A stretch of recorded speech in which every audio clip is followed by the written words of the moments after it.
Hola amigos, soy Carlos Jalife, el editor de Fastmag, y dada la popularidad que tuvo nuestro artículo de los 100 mejores de la historia en la edición de mayo de Fastmag, vamos a hacer una versión de cada una de las categorías, los mejores pilotos, los 10 mejores de cada una de las categorías.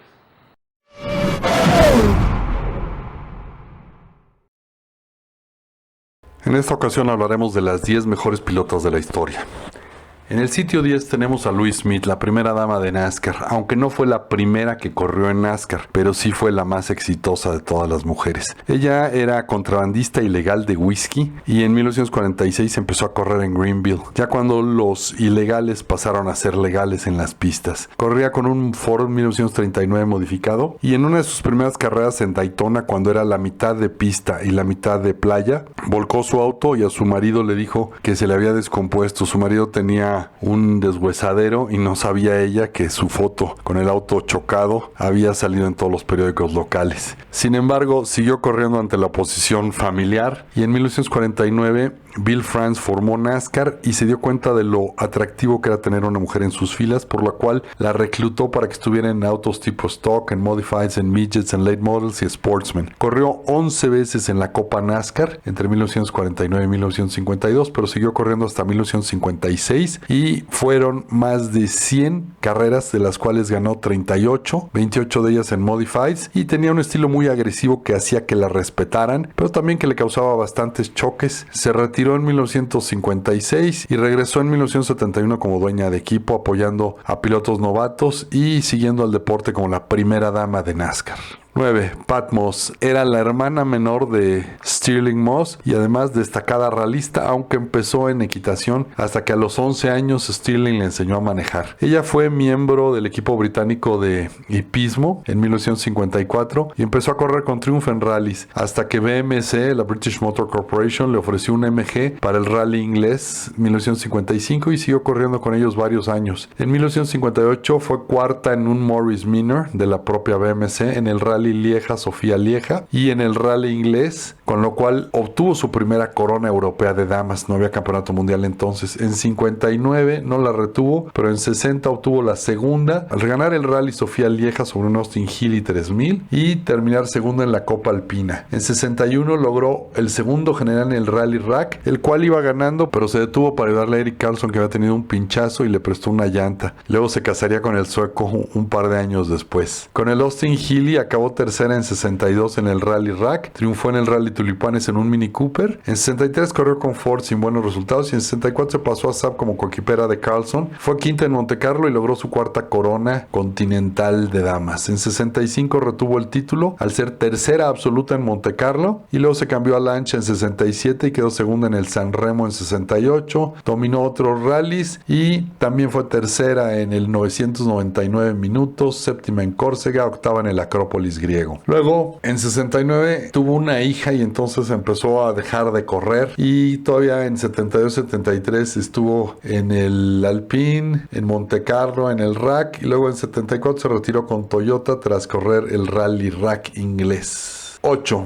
Desiree Wilson, pilota que corrió en Fórmula 1, pero el día que corrió no le contó. Ella era sudafricana y le tocó precisamente correr el Gran Premio de Sudáfrica de 1981, que no contó porque fue cuando Bernie Ecclestone y la FIA estaban peleándose por el control de la Fórmula 1. Entonces ella corrió con un Tyrrell, calificó en el sitio 16-19, avanzó al octavo y luego abandonó tras un trompo. Pero la fecha no fue puntuable y entonces no pudo correr, y cuando no hubo más patrocinios, Ken Tyrrell no pudo conservarla. Antes había corrido en las categorías de Fórmula Ford en su patria y en el campeonato Aurora AFX de Fórmula 1 que usaba carros viejos, y ahí consiguió ganar en la fecha de 1980 en Brands Hatch con un Wolf WR4 del Theodore Racing, y realmente debía haber tenido resultados mejores, pero nunca tuvo suficientes patrocinios, aunque también venció en los 1000 kilómetros de Monza y en las 6 horas de Silverstone del Mundial de Resistencia con Alain de Cadenet en un prototipo. En 1981 y 82 intentó calificar en la Indy con autos viejos, sin embargo no pudo. Para 83 corrió en la serie kart y también en las 24 horas de Le Mans, en la cual terminó séptima en un Porsche 956. Luego fue corriendo pues todo lo que le daban.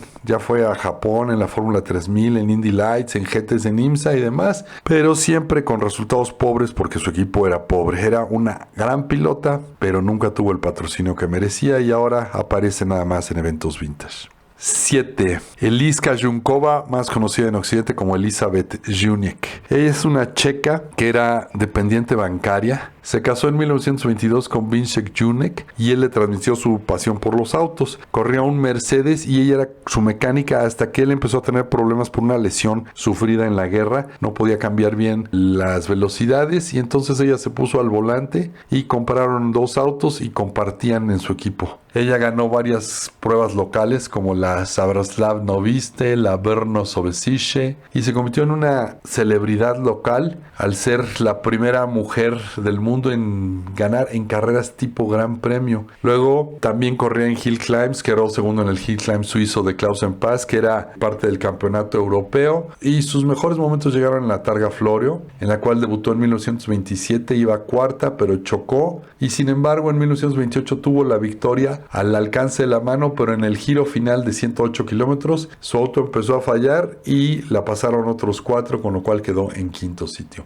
Ella también ganó en el Gran Premio Alemán de Autos Sport en el Nürburgring en 1927 en la categoría de 2 litros. Finalmente en ese mismo Gran Premio Alemán al año siguiente compitió haciendo pareja con su marido y ella le cedió el volante después de su turno, pero Vincent se despistó y pereció en el accidente. Ella vendió los Bugatti que tenían y se retiró, aunque Bugatti la nombró embajadora para Asia, donde exploraba los negocios para la firma francesa. Después de la Segunda Guerra Mundial, con la llegada de los comunistas, declararon que ella era una burguesa y la mantuvieron ahí en encierro virtual, no la dejaban salir del país hasta que cayó la cortina de hierro y ella fue recuperada para la historia nacional como lo que fue la reina del volante. 6. María Teresa Di Filippis, la primera mujer en la Fórmula 1. Ella venía de la equitación, era hija de un conde italiano, nacida en 1926 y debutó en 48 a los 22 años en un Fiat 500, un poco como Ricardo Rodríguez, y venció en su carrera debut, que era la Sanremo a Cava de Tirreni. Luego empezó a correr sobre unos autos más poderosos de 150 centímetros cúbicos, siempre Sport, y corrió en un Oscar, en la Copa Ascoli, quedando tercero y cuartos, quintos lugares contra los hombres, pero siendo la campeona italiana. En 1954 debutó con Maserati, que la firmó como piloto oficial para Hill Climbs y Resistencia. Fue tercera en las 10 horas de Messina, ganó los grandes premios de Pergusa y Nápoles, y así se fue creando una reputación, por lo cual en 1957, cuando Maserati se retira de la Fórmula 1, le vendieron uno de los autos oficiales de Fórmula 1 y en 1958 intenta calificar en el Gran Premio de Mónaco, no puede hacerlo, al igual que Bernie Ecclestone. Sin embargo, califica para el Gran Premio belga del 15 de junio y es la primera mujer en correr en la Fórmula 1. Arranca en el sitio 19 y termina en 10º, lo cual le hubiera dado puntos en el sistema moderno. En Francia no la aceptaron por misóginos, al fin franceses, y luego en Portugal calificó con la escudería Centro Sud, pero no tenía un auto bueno, entonces regresó a su Maserati para el Gran Premio italiano, donde iba octava cuando su motor expiró. En 59 se unió al equipo de Jean Verat, pero cuando este muere en el Gran Premio de Abus, ella decidió retirarse. Ya se había muerto Luigi Musso, que era su gran tutor italiano. Decidió que su periodo en las carreras había acabado y se alejó para regresar un par de décadas después y fue reconocida como la pionera de la Fórmula 1 que siempre fue.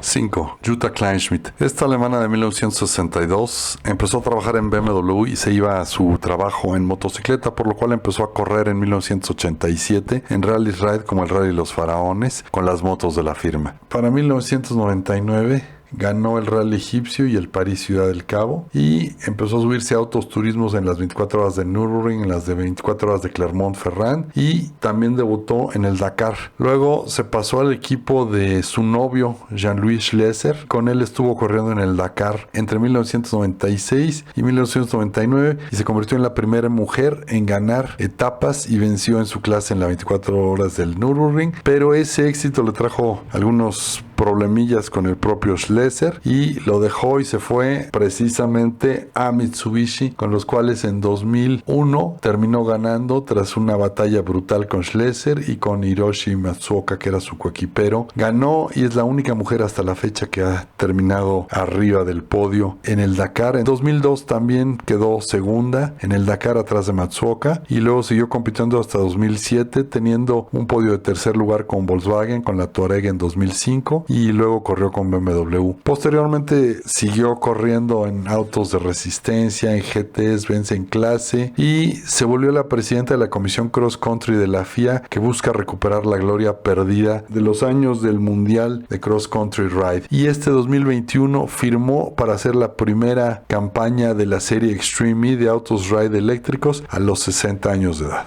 4. Ellen Lohr. A ella le dicen la Mata Gigantes. Es una alemana que empezó siendo kartista, luego pasó campeona alemana de Fórmula Ford, también campeona alemana de Fórmula 3 y como se le acabaron los patrocinios se fue a correr al DTM. Ahí empezó a correr con BMW y logró algunos podios y luego Mercedes se la llevó para 1992 cuando tuvo un podio en Abus y luego ganó en Hockenheim. Es la única mujer que ha ganado en la historia del DTM y lo hizo cazando a Keke Rosberg, que era el campeón mundial de 1982 de Fórmula 1 y rebasándolo en un toquecito al final de la carrera, lo cual le valió el respeto de todos los hombres porque sí manejaba y fue undécima absoluta. Tuvo más podios en distintas carreras del DTM y una prueba programada con Sauber para Fórmula 1, pero nunca se efectuó tras el accidente de Wendlinger. Corrió también en el Campeonato Internacional de Turismos y en el FIA GT con los equipos Pearson de Mercedes, en la V8 Star, en la Supercopa Porsche, en la Carrera Cup, en el ADAC Masters y luego se fue a rallies y finalmente a tractocamiones, donde estuvo corriendo con Mercedes con la firma MAN y tuvo algunos podios y luego se tomó un sabático. En total batió en distintos momentos a una quincena de pilotos que corrieron en Fórmula 1, desde campeones como Rosberg hasta otros que nunca destacaron como Bartels, y regresó en 2019 a la serie NASCAR europea en la clase 1 y ahí sigue tan campante. 3. Lela Lombardi. Es la única mujer en obtener puntos en la Fórmula 1. Ella empezó manejando el camión repartidor de la carnicería de su papá. Ella hacía las veces de repartidora y de ahí vieron que tenía dotes para el manejo y la subieron a un Fiat 500 en 1965. De ahí pasó a los turismos italianos, Lancia Fulvia, etcétera. Ganó la Fórmula Monza, la Fórmula 850 y se fue a Fórmula 3 en Gran Bretaña en 1971 y ganó un campeonato de los Ford Escort modelo México. También compitió en Fórmula 3 en 72 y 73 y en Fórmula 1 y Fórmula 5000 en la serie australiana y en las series no puntuables en Inglaterra, las que eran carreras simple y sencillamente de pretemporada. En Estados Unidos corrió también en Fórmula 5000 y finalmente en 1975 consiguió patrocinio para una carrera en Sudáfrica con el equipo oficial de March y fue la última en calificar de entre 26 pilotos, pero mostró buenas manos y la Lavazza le dio apoyo para todo el año, con lo cual se convirtió en la segunda mujer y la última hasta el momento en competir con un March 751 en las fechas inglesas. En el Gran Premio Español calificó en el sitio 24 de 26 y escribió historia al ir sexta cuando se suspendió la justa por un accidente. Como iba sexta y se completó menos del 75% de la carrera, dieron medios puntos y a ella le tocó el medio punto del sexto sitio. Siguió corriendo ese año y logró algunos otros resultados buenos, como séptimos que ahora darían puntos en el Nürburgring, y acabó en el sitio 21 general entre 52 pilotos. Renovó para 1976, pero solo corrió una fecha porque llegó Ronnie Peterson proveniente de Lotus y la bajaron para darle su sitio al sueco, que había sido subcampeón mundial y ganador de varios grandes premios. Y aunque corrió con la escuadra Ram, solo calificó una vez más en el Gran Premio de Austria, donde quedó en el sitio 12 y ahí sí se despidió de la Fórmula 1, aunque siguió corriendo en prototipos. Ganó las 6 horas de Pergusa, las de Vallelunga en 79 y corrió en Interseries, en NASCAR, en el DTM, en el Europeo de Turismos y se retiró en 1988 muriendo de cáncer 4 años después. 45 años después de su retiro, sigue sin haber mujeres en la Fórmula 1. 2. Michèle Mouton. Ella fue ralista y piloto de resistencia, aunque manejaba desde los 14 años. No fue hasta que tenía 21 que se interesó en los rallies y su papá le compró un Alpine A110 con el cual debutó en la París-Saint-Raphaël para damas y luego corrió el Tour Auto y ganó algunas otras fechas menores. Obtuvo el título de su patria y de Europa femenil en 1974 y en 75 en rallies y ganó este último año en la clase de prototipos de 2 litros en las 24 horas de Le Mans con una tripulación femenina. Él la acogió como su pilota y estuvo en años subsecuentes corriendo en rallies con Alpine, también estuvo con Fiat, luego con un Lancia Stratos y fue subcampeona de Europa en 77 con un Porsche tras ganar varias fechas y dominar con un Fiat 131 en 1978, siempre en los certámenes femeninos. En 1979 y 80 siguió con Fiat, luego Audi la firmó en 81 para debutar con el 4 de tracción total y ganó en Italia para ser la primera y única mujer en conquistar un rally de WRC y acabar octava en el Mundial. En 82 ganó en Portugal, en Croacia, en Brasil y ganaba el campeonato hasta que llegó la etapa maratónica de Costa de Marfil y ahí el día final con 18 minutos de ventaja Rohr la alcanzó en un Opel Ascona a 600 kilómetros del final. Ella trató de presionarlo, se volcó y Rohr ganó y con eso se llevó el título a casa mientras que ella fue subcampeona. En 83 ya no tuvo triunfos y sin embargo quedó quinta en el WRC. Luego Audi contrató a Rohr y a ella le redujeron las carreras. Finalmente terminó retirándose en 85 y se fue al campeonato británico. Ganó la Pikes Peak, aunque estuvo con Peugeot brevemente, ya no ganó en el mundial, pero sí en el campeonato germano en el cual obtuvo 6 triunfos antes de retirarse y luego se dedicó a ser la presidenta de la Comisión de la Mujer de la FIA, donde impulsa el camino de las mujeres en el deporte motor. 1. La mejor pilota de la historia sería Danica Patrick de Estados Unidos. Ella desde los 10 años ya era kartista, de hecho le ganaba muy frecuentemente a Sam Hornish, que fue bicampeón de kart. Se fue a Inglaterra, estuvo como subcampeona en 2000 en el Festival Fórmula 4, regresó a Estados Unidos a correr la Fórmula Atlantic 2003 y 2004 y fue tercera en este último año y luego debutó con el equipo Rahal en 2005 en la IndyCar, que en ese entonces se llamaba Indy Racing League, y acabó décima y novata del año en 2005, aparte de ser también novata del año en la Indy 500, donde lideró 19 giros para ser la primera mujer en lograrlo. En 2006 se colocó novena general, pero se desilusionó del equipo Rahal y se pasó al Andretti Green en 2007, donde tuvo su primer podio en Texas. En Motegi ganó para ser la primera y única mujer en conseguir una victoria en IndyCar y acabó sexta absoluta y fue la primera gringa en la categoría, hombre o mujer. Tras la victoria en Motegi, la carrera de Danica ya no despegó mucho más. Era el mejor piloto estadounidense en la pista, sin contar el género. Y posteriormente, los de NASCAR vieron su atractivo publicitario, le echaron el anzuelo y para 2012 ya estaba corriendo de tiempo completo ahí, aunque nunca logró una victoria, pero sí tuvo la posición de privilegio en la Daytona 500, varios top 10s y en general es la mujer que ha tenido mejores resultados en la historia de NASCAR. Finalmente, llegó la hora de retirarse y lo hizo con un doblete, la Daytona 500 y la Indy 500 en el mismo año, diciendo adiós a NASCAR y a IndyCar como reina.